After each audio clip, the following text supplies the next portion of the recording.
उस तेज का, उस स्वरूप का चारों तरफ से आभा प्रकट हो रही है। एकदम सुंदर स्वरूप देख करके सभी मन ही मन सोच रही हैं कि यह सौंदर्य ही शायद कारण है कि कन्हैया आज भी राधा रानी को भूल नहीं पाए। और हम इसी बात पे एक कथा भी आपको सुना रहे थे, जिसमें यह था कि जब भगवान कृष्ण बीमार हुए तो नारद जी ने कहा कि जो इनको सबसे ज्यादा प्रेम करता हो वो उसके चरण को धुल करके पिलाया जाए तो भगवान ठीक हो जाएंगे। लेकिन शर्त है एक, उसके पीछे कारण है एक, सब नहीं पिला सकते। नारद जी कहे कि अभी अगर हम कह दे, जैसे ही सुनिए सभी रानियां बोली हाँ हाँ ठीक है, हमसे प्रभु सबसे ज्यादा प्रेम करते हैं, हम देंगे। सभी अपना अपना दावा करने लगे कि हम प्रभु को बहुत प्रेम करते हैं, हम देंगे हम देंगे। नारद जी कहे सुन तो लीजिए पहले पूरी बात, जो भी पिलाएगा, क्योंकि ये नारायण है, आप सब जानती हैं, जो भी इनको अपने चरण के धुले हुए चरण धो करके जो जल है उसको पिलाएगा, वह सीधा सीधा नरक में जाने वाला होगा, नरकगामी होगा। तो जो यह सोचता हो कि हम नरक में जाएं, कोई दिक्कत नहीं है, जाने को तैयार हो, लेकिन प्रभु ठीक हो जाए, परमात्मा ठीक हो जाए, तो वो अपना चरण धुल करके पिला सकता है। जैसे ही इतनी बात सुनी सभी रानियां पीछे। महाराज ये तो सही बात है, एक तो पति परमेश्वर वैसे ही, और ये तो नारायण है भी, हम इनको अपने चरण धो करके कैसे पिलाएं? हम तो नरकगामी हो जाएंगे, हम ऐसा पाप कैसे कर सकती हैं? हम पत्नी हैं। चिंतन करने लगी। यह बात तो फैली और गई गोपियों के पास। गोपियां जैसे ही सुनी, चरण धुला और जल भिजवाया, और कन्हैया को जैसे ही प्राप्त हुआ, कन्हैया उठ के बैठ गए। कह रहे हैं देखा, तुम सब पूछती हो ना कि हम क्यों राधा रानी को नहीं भूल पाते,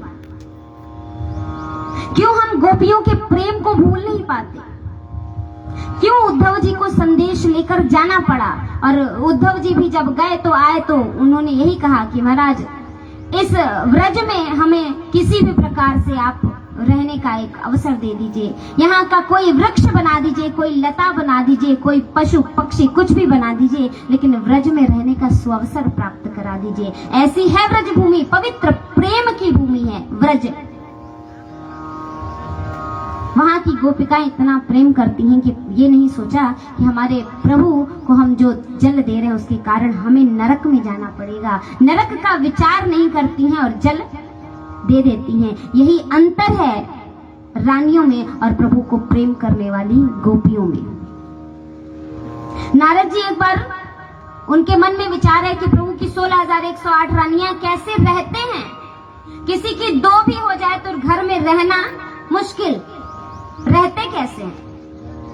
परीक्षण किया जाए तो चले द्वारिकाधीश के यहाँ पहुंचे, द्वारिकाधीश के कक्ष में गए तो प्रभु आराम से अपने झूले पर बैठ करके ध्यान में मग्न हैं।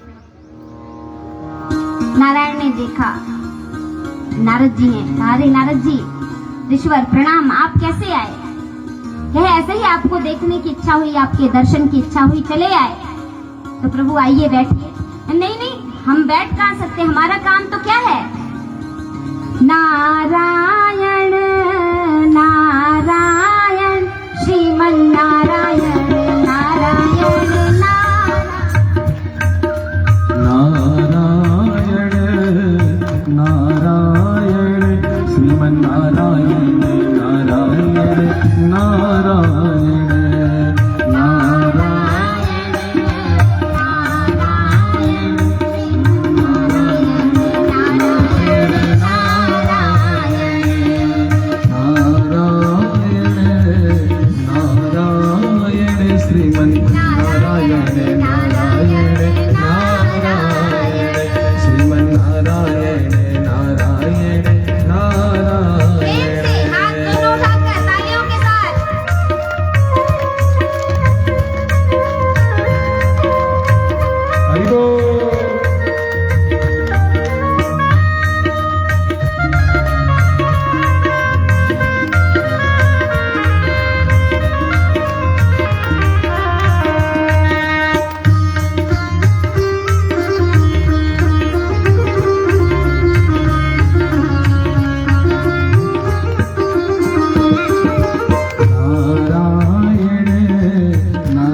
सभी को आता है,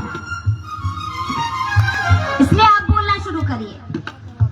क्योंकि हमने एक ही बात कही, हमारे जाने के बाद आप एक ही चीज सीखिए कि रोज प्रभु नाम संकीर्तन करिए अपने अपने घरों में बैठकर। नहीं तो इतनी सुंदर कॉलोनी है भैया, सब आपका प्रेम देख करके मन को अच्छा लगता है कि ऐसे लोग भी हैं, ऐसे अड़ोसी पड़ोसी भी हैं। तो आप सब इकट्ठे होके शुरू करिए, यही मंदिर पे आकर बैठिए। रोज क्या करेंगे, बैठिए, बोलिए।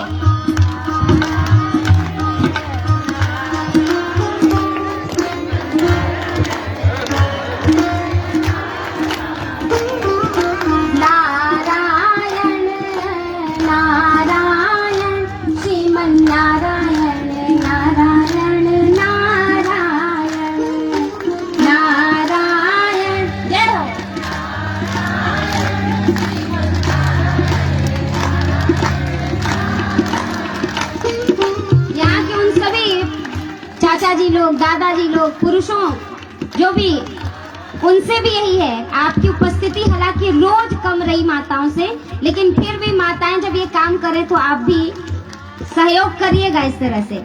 आइए सोमवार को, चलिए माता जी ने कह दिया हर सोमवार तो ये होगा ही होगा।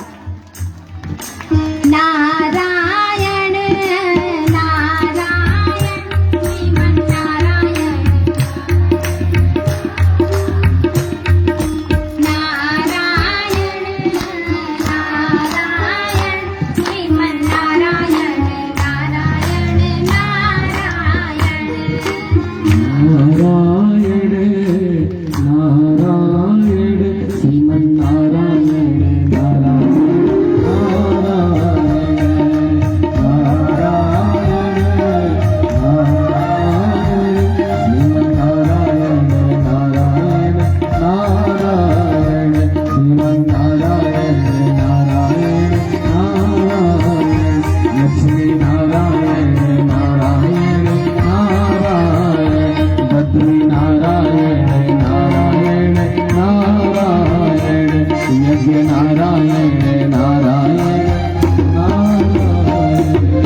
प्रतिदिन 2 मिनट या 2 घंटा, 2 से तो हम कुछ भी समझ सकते हैं ना। अच्छा, आएंगे कितने लोग, उपस्थित कितने लोग होंगे? हाँ,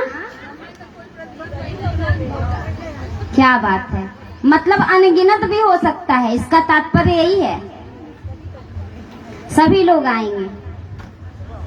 तो वास्तव में हम आपसे कह रहे हैं कि यह कथा उसी दिन सार्थक हो जाएगी जिस दिन आप ये कार्य करना शुरू कर देंगे। और एक काम और करिएगा, जब भी आप सोमवार को करिएगा तो उस समय थोड़ा सा हमको भी याद कर लीजिएगा, ताकि हमारे ओर से भी नमन इनको हो जाएगा। क्योंकि पता नहीं अब हमारा आना कब हो कब ना हो।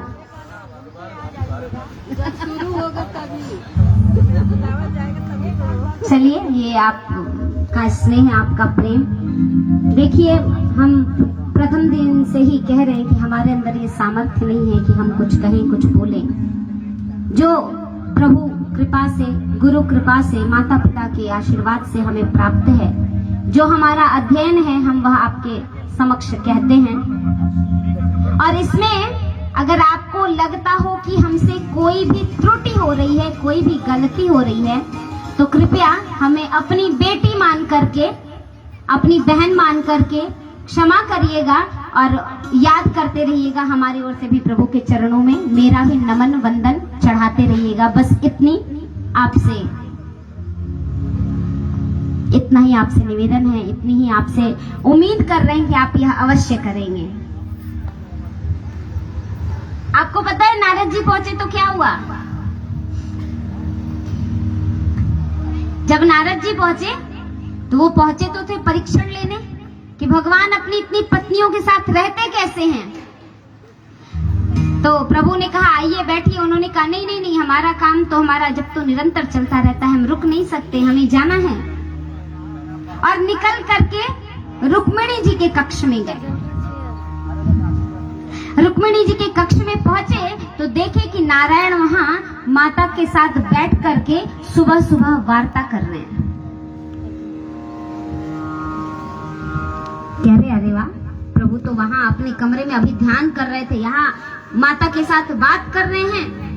फिर दूसरे कमरे में सत्यभामा जी के कमरे में गए तो देख रहे हैं प्रभु यहाँ दत्वन कर रहे हैं, अभी सो के उठे हैं।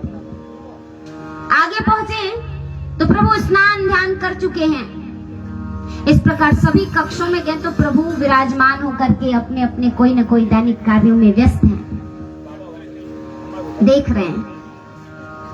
उन्होंने कहा प्रभु नारायण मान गए, ये 16,108 आपके ही वश की बात है, आप ही संभाल सकते हैं। प्रभासक क्षेत्र में जब राधा रानी से मिलने गई, देखा बहुत सुंदर राधा रानी बैठी हुई हैं, विराजमान हैं। चरणों में जाकर प्रणाम किया, मैया आज हम उस रहस्य को जान गए कि क्यों हमारे नारायण आपके ही ध्यान में अभी भी रहते हैं, हमारे स्वामी आपके ही ध्यान में रहते हैं। क्यों, कारण क्या है?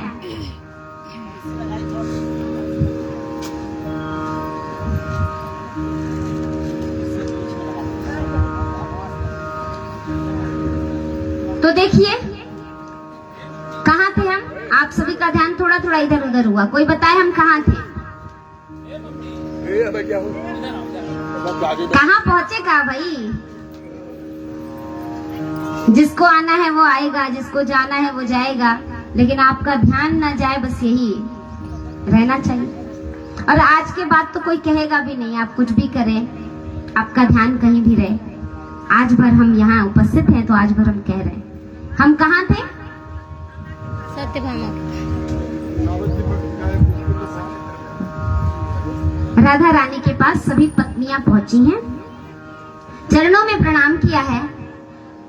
उन्होंने कहा है कि हे राधिका रानी, हम आपके लिए कुछ लाए हैं, आप इसको स्वीकार करें। और वो सोच रही हैं कि कहीं राधा रानी ये ना सोचे, क्योंकि वो मिल रही है भगवान की पत्नियां हैं ना, पत्नियों के रूप में, तो हमारा दिया हुआ ये स्वीकार ना करें कि पत्नियां इनकी लाई हैं। तो वो एक शब्द और जोड़ दी, कहा हम आपके लिए लाए हैं, ये स्वीकार करिए, ये प्रभु ने, हमारे स्वामी ने आपके लिए भेजा है। जैसे ही राधिका रानी सुनी स्वामी ने भेजा है, लिया और तुरंत पी गई। आज लिया, देखा भी नहीं, दूध इतना गरम, राधिका रानी पी गई। बैठकर वार्ता चली। वहां पर प्रभु की पत्नियों से राधिका रानी ने सबसे पूछा है कि आपका विवाह कैसे हुआ, आपका विवाह कैसे हुआ, आपका विवाह कैसे हुआ। तो सभी ने अपनी कथाएं सुनाई हैं कि हमारा इस प्रकार विवाह प्रभु से हुआ, सभी ने। और इस प्रकार सत्संग करके राधिका रानी से प्रभु के पास वापस आई।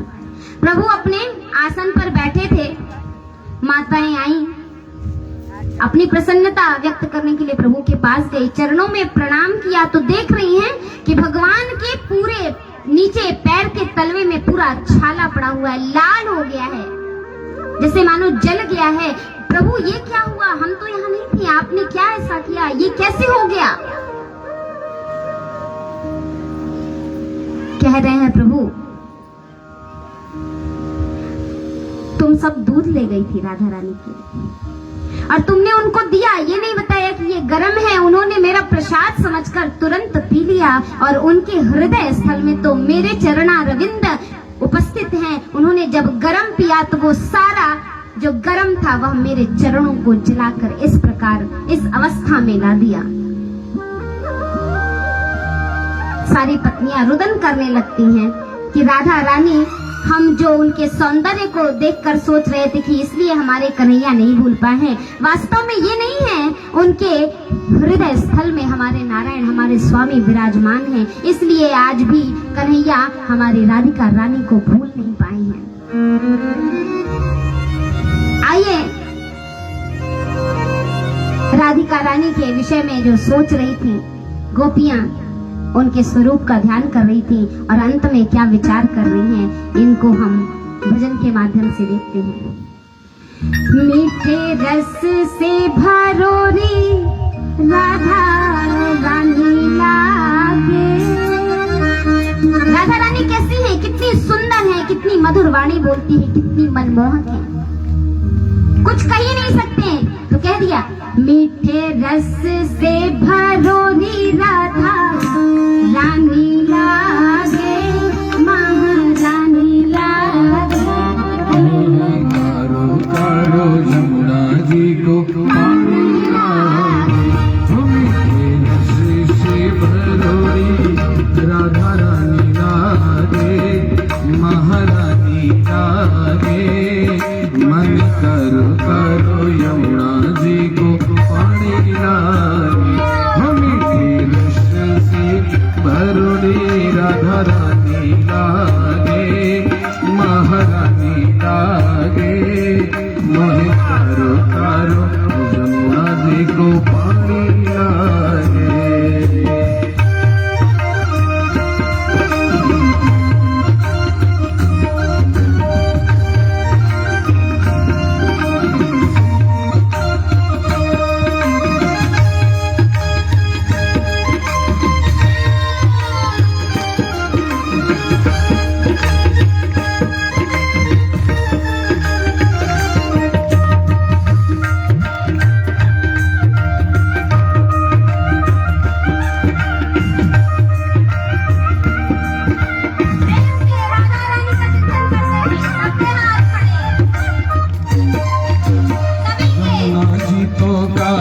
गारी राधा गोरी गोरी,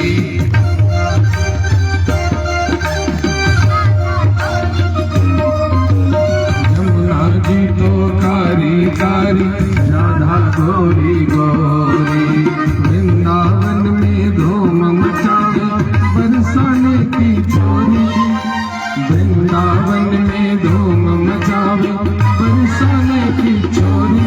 ब्रजधाम राधा जोगे ब्रजधनी लागे, महारानी लागे। मन करो करो रानी को पानी लागे, वो मीठे रस से भरोड़ी राधा रानी लागे, महारानी लागे। मन करो करो यमुना जी को पानी लागे।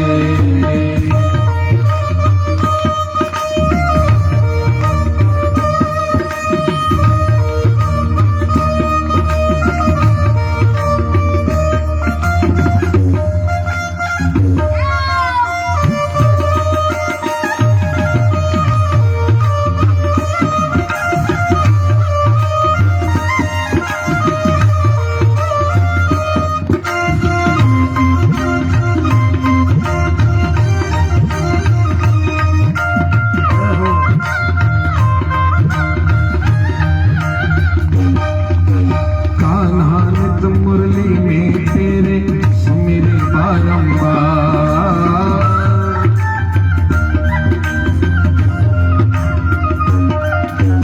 कान्हा नित मुरली में तेरे सुमिरे बारंबार, कान्हा नित सुरली में सुमिरे तेरे बारंबार। कोटिन रूप धरे मनमोहन तो न पावे पार, कोटिन रूप धरे मनमोहन तो न पावे पार। रूप रंग की छवि पटरानी लागे, पटरानी लागे। हो मोहे गीतो करो जमुना जी को पानी लागे, हो मीठे रस से भरोड़ी राधा रानी लागे, महारानी लागे। मन करो करो यमुना जी को पानी लागे।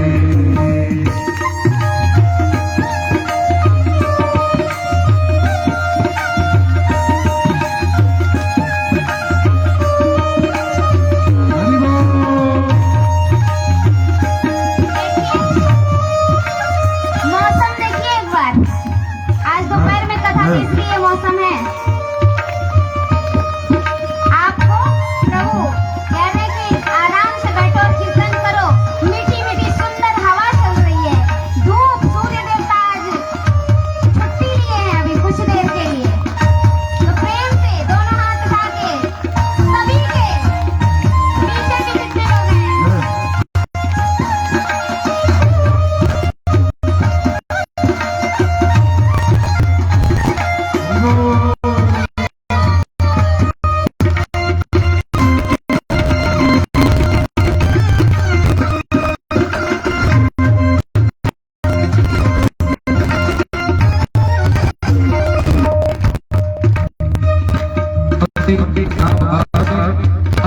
मिश्री अपना कोई लाए,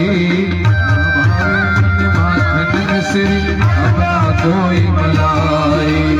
मारी जी भड़िया ने भावे राधा नाम मलाई, मारी जी भड़िया ने भावे राधा नाम मलाई। विश्वान की लली को घोड़ धानी लागे, विश्वान की लली को घोड़ धानी लागे, महारानी लागे। मन करो करो जमुना जी को पानी लागे, रस से भरोड़ी राधा लागे,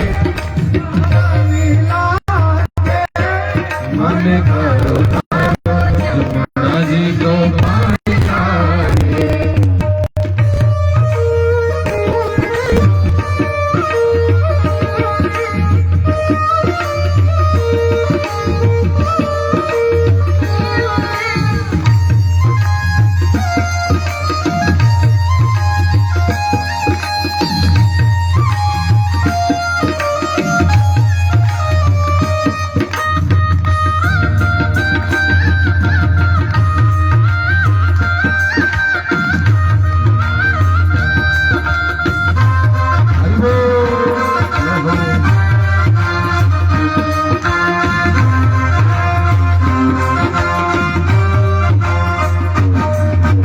राधा राधा नाम रटत है जो नर आठो यार,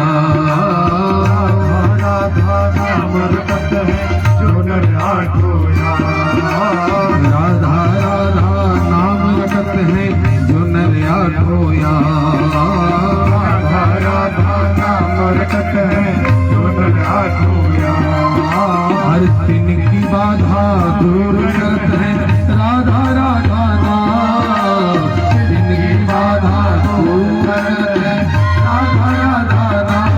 राधा नाम में सफल जिंदगानी लागे, हो जिंदगानी लागे। मोहे करो करो जमुना जी को पानी लागे, रस से भरोड़ी राधा रानी लागे, महारानी लागे।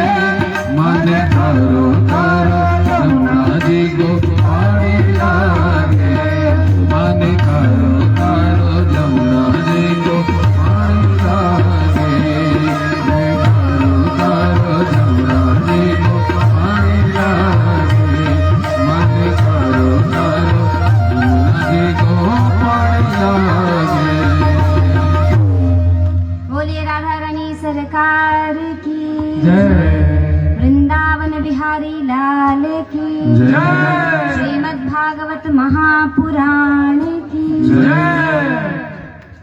ऐसी श्री राधा रानी, दूध पिया राधा ने, पाँव में छाले पड़े कृष्ण के, इसीलिए कहते हैं राधा बिना कृष्ण आधा। इसीलिए कृष्ण को बुलाना है, नारायण को बुलाना है, तो पहले राधा को बुलाइए। इसीलिए संत जन कहते हैं राधे राधे रटो चले आएंगे बिहारी। क्या? राधे राधे जपो चले आएंगे बिहारी। आपकी आवाज नहीं आ रही हमका। राधे राधे जपो चले आएंगे बिहारी, राधे राधे राधे राधे जपो चले आएंगे बिहारी, राधे राधे जपो चले आएंगे बिहारी, आएंगे बिहारी चले आएंगे बिहारी, आएंगे बिहारी चले आएंगे बिहारी। राधे राधे